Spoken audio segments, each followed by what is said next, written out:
দুর্গাপুরের ডুমুরতলায় সার্বজনীন দুর্গাপুজোর খুঁটি পুজো সম্পন্ন হলো শুক্রবার। এই বছরের পুজোয় তাদের থিম এক টুকরো রাজস্থান।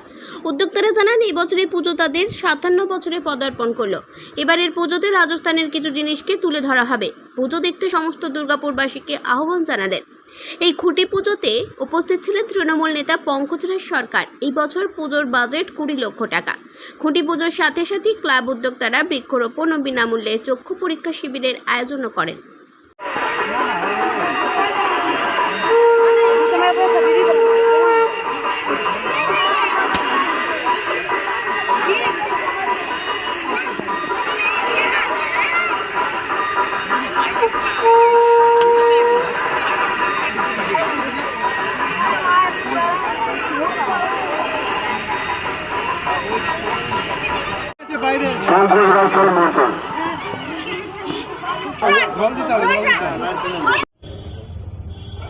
দাদা বলছি, আজকে আপনাদের ডুমুরতলা পুজো কমিটি আজকে খুঁটি পুজো হলো, কি এবছরের থিম আছে? প্রথমে ডুমুরতলা সার্বজনীন দুর্গাপুজোর পক্ষ থেকে সমস্ত দুর্গাপুরবাসীকে আগাম শারদীয়ার শুভেচ্ছা জানাই। আমাদের এবছর 57 বছর পূর্ণ হলো। আমরা 57 বছরের পুজো করছি এবছরও আমাদের পুজোর থিম এক টুকরো রাজস্থান, যেটা আমরা রাজস্থানের কিছু জিনিসকে তুলে ধরছি। সেটা এখনই আমরা জনমাধ্যমে আনতে চাইছি না, আমরা ওটা পুজোর দিন অবধি অপেক্ষা করার জন্য সবাইকে জানাচ্ছি। আসুন সবাই, ডুমুরতলার পুজোয় প্রচুর মানুষ আমাদের পুজো দেখতে আসেন।